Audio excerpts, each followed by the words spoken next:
Всем привет, это Саня Снайпер. Кто меня не знает, я игрок команды Абрахамс. На данный момент удерживаю топ-1 ладдера европейского региона. Также удерживаю топ-1 на Сильвер, на Лэш. Раньше был топ-1 на Хизе, на Рефе и на других героях. Но сейчас на них не особо много играю, поэтому меня там нет. Возможно, на момент выхода ролика я уже топ-1 на Рефе. Герой в этом патче реально имба. Сыграл уже около 10 игр и ни одной не проиграл. В целом я очень любил на этом герое играть и раньше, но теперь с ее бафом я играю еще с большим удовольствием, обужу ПТС. И как вы понимаете, сегодня я постараюсь научить вас поднимать рейтинг на этом герое, что нужно делать, что не нужно, и все в таком роде. Постараюсь уместить все самое важное в этот ролик. Рифа это керри герой, она очень быстро фармит, хорошо бьет с руки, у нее много дэмэджа, хорошо скеллится от спирита. В целом геймплей достаточно стандартный, фармим сайт, по КД ульты выходим искать фраги. По возможности стараемся пушить волкера. Если команда слабенькая, старайтесь играть аккуратно, более на свой фарм. На предметах вы сможете выиграть игру в соло. Урона у нее очень много, поэтому если вы покупаете все нужные шмотки, вас уже скорее всего не остановить. Самое главное это не подставляться в тимфайтах на сплитпуше, потому что вы, как и все керри, довольно хлипкие. Раскачку этом билд вы видите сейчас на экране, зачастую покупаем все слева направо, но есть нюансы, о которых я расскажу далее. Не буду подробно разбирать все цифры и механики, я думаю, что вы и так имеете представление о том, как работают способности. В крайнем случае можно прочитать в игре. Постараюсь дать понимание, как правильно обращаться с кнопками и расскажу вам фишечки. Начнем с карточек. Первый спел карты. Важное изменение произошло с тем, что добавили масти для карт. Теперь это лютая имба. Если выпадет Джокер, то это просто джекпот. Пики наносят дополнительный урон, бубны снижают буллет резист и спирит резист также. Трефы замедляют, черви хилят. И Джокер дает все бафы сразу от 4 карт. Перейдем к тому, как правильно пользоваться картами. Во-первых, что самое главное, никогда не скидывайте карты просто так, они пригодятся, чтобы заберсить энеми. Допустим, можно накопить full 4 карточки и скинуть их в одного героя и снять ему половину хп, ну, на лайне, да, допустим, либо полностью его убить по ситуации. Также, если вас загангают и у вас есть 4 карточки, черви вас будут хилить, Джокер также вас захилит и, ну, более поможет вам это выжить. Во время кача не скидывайте больше одной карты. В целом по ситуации вы можете скинуть и больше, но старайтесь держать хотя бы 3 карты на каче и остальные копить.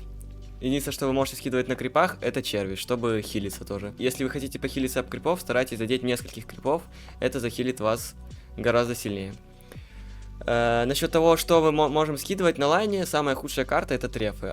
Она просто дает замедление, и это не особо полезно на линии. Любая другая карта будет более полезная. Поэтому, если мы накопили полные карты и у нас в запасе трефы, просто скидывайте их во врагов при любой возможности. Если трефы в начале колоды, вы можете скинуть их альтернативным применением во врага. Если они в середине колоды, ну тогда оставляйте. Также еще одна важная фишка, если вы нападаете на врага, по возможности кидайте первой картой бубну или Джокера, потому что она снизит резист и увеличит весь ваш прокаст. Переходим ко второму спеллу, это наш блинк. Очень сильный эскейп, позволяет телепортироваться над крышу, убежать от врагов. Главная ошибка, не старайтесь использовать его на врыв. Без блинка вас очень легко убить. Вставляйте его обязательно на эскейп. Единственное, когда вы можете его использовать, это если вы прям на 100% уверены, что вы сделаете фраг и сможете выжить. Но в целом это очень рискованный мув. Третий спелл это наш дополнительный дэмэдж от каждой пули и увеличенная скорострельность. Нажимайте только тогда, когда знаете, что будете стрелять, просто так не отдавайте. В целом можете нажимать на фарм крипов, если уверены, что в ближайшее время не будет драки. Наша ульта это телекинез, позволяет переместить врага и запрещает использовать ему мументабилки, любые эскейпы. Также он не может использовать стамину. Это очень хорошая кнопка, чтобы найти какой-то фраг, начать файт, засплитпушить, убить. Супер топ. Раскачка следующая. Максим карты сразу, потому что это самый сильный спелл. С картами в 2 у нас первый паруспайк на линии, урона становится крайне много. Далее берем ульту в 2, приятный минус кулдаун. Далее берем третий в 3 поинта, потому что минус 20 секунд это очень много и позволяет наносить гораздо больше урона. После блинк в единичку, ведь 15 метров это гига много и позволяет убежать на крышу. Вас будет, ну, скорее всего, невозможно догнать, если вы взяли блинк в единичку. После этого докачивайте третий, потому что когда вы возьмете третий в 5, вы сможете очень просто ломать волкеров. Без этой прокачки вам придется перезаряжаться, тратить больше времени на то, чтобы сломать волкера. И в целом это просто гораздо больше урона. После этого дамагшивайте блинк. Предметы. Опять же, не буду сильно углубляться, расскажу только самое неочевидное. На лайне покупайте просто все слева направо, старайтесь как можно быстрее выйти в 4800, инвестментов Spirit. Часики покупаем на карты, чтобы быстрее их стакать. После мы их апгрейдим, чтобы это ускорило все наши перезарядки и также ускорит кулдаун сифон буллицев. Раньше это так не работало, поэтому я раньше так и не покупал. Теперь апнутый кулдаун за 6400 ускоряет время перезарядки сифон буллицев. После того, как мы получили 4800 инвестментов в спирите, думаем дальше, что мы покупаем. Это либо реактив, либо ремувер, либо сапог. Реактив мы можем купить, если на сайте мы стоим, допустим, против Винатора, у него есть стан. Если мы купим этот предмет, мы спокойно сможем его убить 1 на 1. Также реактив можно купить, если вас может загангать какая-нибудь Виндикта, Абрамс. Но это по ситуации. Если, допустим, вас эти герои не могут загангать, то не стоит просто так тратить деньги, купите просто сапог. По поводу Dispel Magic, он нужен для того, чтобы снять любой Slovin Hex, какие-то еще там Инфернус подождет, что угодно. В целом, просто все, что нужно Рысе, чтобы выжить, это чтобы на ней не было никакого контроля, потому что она нажмет ТПшку, и догнать ее уже будет тяжело. Поэтому Dispel Magic очень важный предмет на ней. Покупаем капаситор, потому что это дополнительный контроль, можно нажать во время ульты, под конец ульты, да, чтобы подольше продлить контроль. Можно нажать и без ульты, просто чтобы убить кого-нибудь фрикилл и не потратить ульту. Поэтому капаситор тоже очень хороший предмет. Surge of Power покупаю, потому что позволяет быстрее бегать, дает эффект флитфута, это основная причина, почему покупаю. Также дает очень много дэмэджа на карточки, также карточки теперь и хилят, поэтому Surge of Power лютый топ. Mercurial Magnum после Surge of Power, просто чтобы на дэмэдж, он дает более большое количество пуль, тоже отличный предмет. После этого покупаем Лич, почему? Потому что у героя уже очень много урона, и Лич позволит нам хилиться от этого урона, это тоже лютый топ. В целом нам больше урона не нужно особо, прям такого плотного. Нам главное вот купить какую-то выживаемость и от хила, это позволит нам перебивать героев. Сифон Буллиц. Начал их покупать недавно в связи с изменением кулдауна. Раньше апнутый кулдаун, я уже ранее об этом говорил, но скажу еще раз. Раньше апнутый кулдаун не снижал перезарядку сифон буллицев. И теперь сифон буллицы благодаря этому гораздо более сильный. Также недавно их изменили, что теперь они воруют не фиксированное количество хп, а максимальное. Соответственно, этот предмет гораздо сильнее в лейте. И еще одно очень важное изменение. Теперь у каждого героя больше хп. С патчем. Просто увеличили всем хп, и поэтому Сифон Буллиц еще более сильный предмет, и вместе с транскулдауном это вообще лютый топчик. Что могу сказать по поводу Сайленсера? Это предмет также на выживаемость, он не дает особого дэмэджа, но позволяет как-то подконтролить героя, также более такой потенциал для соло-киллов. Но основная причина, почему этот предмет покупаю, потому что с одной пульки, допустим, полетит вас какой-нибудь лэш, вы нажмете ему одну пульку, и он уже будет на 25% меньше дэмэджа по вам наносить. Потом вы его еще засайленсите, он уже не сможет от вас убежать, поэтому сайленсер это хороший предмет на выживаемость, ну и в целом немного урона он дает просто от ган инвестмента, поэтому сайленсер хороший предмет.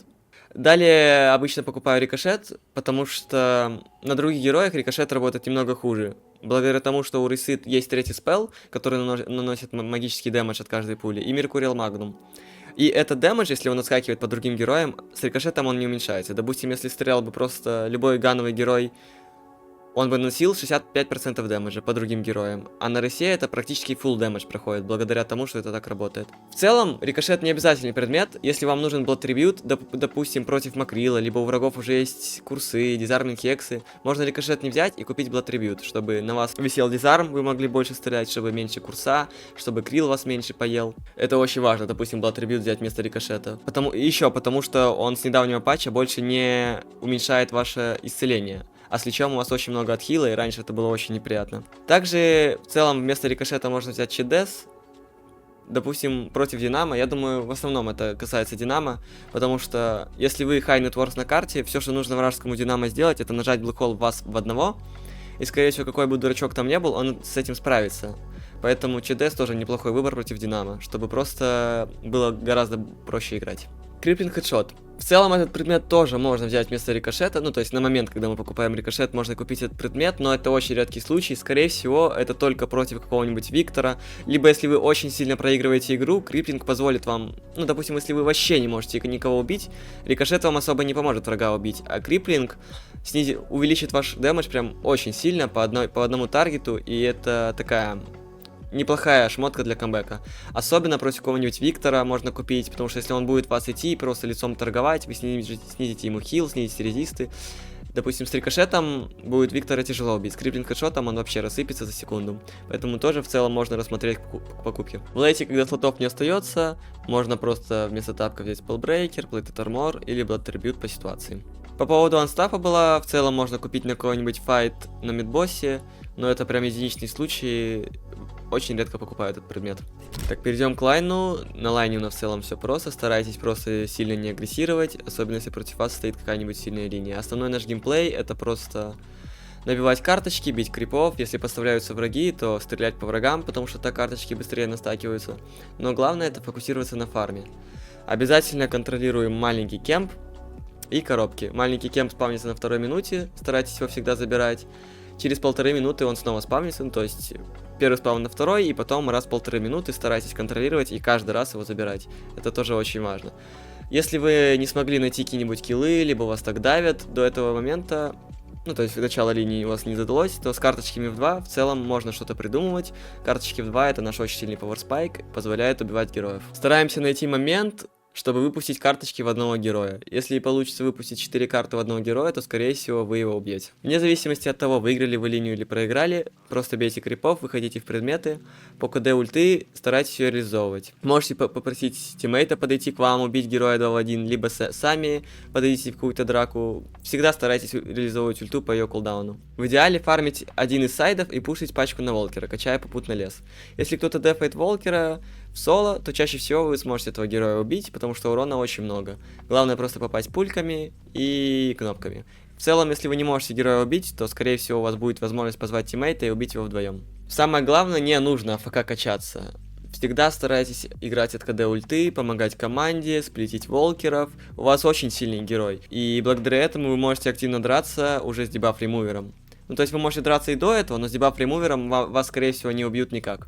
Просто держите в голове, что вы всегда должны качать кемпы, никогда не выпадать по нетворсу, пушьте линии, бейте коробки. И в целом по игре у вас пауэрспайков каких-то очень важных нету, вы с каждым предметом становитесь сильнее. Далее старайтесь не умирать по тупому как-то, играйте вокруг объективов. Что я могу сказать по поводу урны, то в идеале на рысе играть в другом конце карты от урны, потому что вы можете дифать героя 1 на 1 и пушить волкера. А волкеры это наш очень огромный нетворс. Вы сломаете волкера, вы просто получите 3000 денег себе в карман и, скорее всего, вы игру уже не проиграете. Выходим в лейт. Собственно, тут рассказывать особо нечего, у всех много шмоток, у вас еще больше. Стоимость ошибок очень сильно повышается, поэтому старайтесь не подставляться в тимфайтах. Наш геймплей это найти правильный файт, напасть тонкого героя, в идеале, чтобы ваша команда напала, а вы оценили драку, в какой-то хорошей позиции зашли, чтобы вас не нажали блэкхол, там, крилл не съел и так далее. Здраво оценивайте силы. Если сильнее, пушьте 2 волкеров, затем мидбосса, затем последнего волкера и базу. Если слабее, то старайтесь сплитить, ловить соло-фраги. Не старайтесь принимать файт 6 на 6. Если вы проигрываете игру, вам нужно найти любой файт в преимуществе. На рангах пониже, я думаю, ваши тиммейты будут бежать во врагов в тупую. Старайтесь их контролировать и колить. На керри, на самом деле, очень важное умение колить, потому что вы в целом видите всегда ситуацию со стороны, вы в основном не бежите файт вперед, вы чувствуете свою силу, и по ситуации вы можете дать очень хороший кол, который выиграет игру. С опытом к вам придет более глубокое понимание того, как вы должны колить, чтобы вас поняли. Раньше я вообще не понимал, как колить на керри, мне никогда не получалось особо, просто команда умирала. Сейчас с опытом я уже в целом могу заколить просто какой-то файт, какой-то там мув, килл, и уже паблики выигрывать стало в 1000 раз проще. Также с опытом приходит понимание позиционки, где ты должен стоять, какие у тебя уязвимости, каким героям лучше не подходить. Ну и самого очевидного, это, конечно, вот опять Динамо, я про него хочу сказать, что если против вас Динамо, нужно всегда держать в голове, что этот тип спокойно вас нажмет в одного блэкхол и вы проиграете игру. Если вы делаете все правильно, то винрейт у вас будет огромный. Герой в нынешней мете действительно слишком сильный, поэтому можно обузить и не проигрывать игры. Но в целом не забывайте, что даже имбу нужно правильно уметь реализовывать. Качайте свою стрельбу, мувмент, макро. Если вы не попадаете пулями, то победить все-таки будет непросто. Отдельно хочу сказать про рису, что на ней нужно играть до конца, можно победить даже самую сложную игру. Благодаря невероятной силе на предметах, благодаря каким-то своим колам, на рысе всегда можно выиграть. Старайтесь просто сохранять спокойствие, ни на кого не гореть и играть до конца. Билд я выложу в телеге, буду рад, если подпишетесь. Если что-то непонятно, задавайте вопросы. Также заходите на мой Twitch, стримлю почти каждый день. Стараюсь читать чат, отвечать на ваши вопросы. В целом на этом все. До скорого.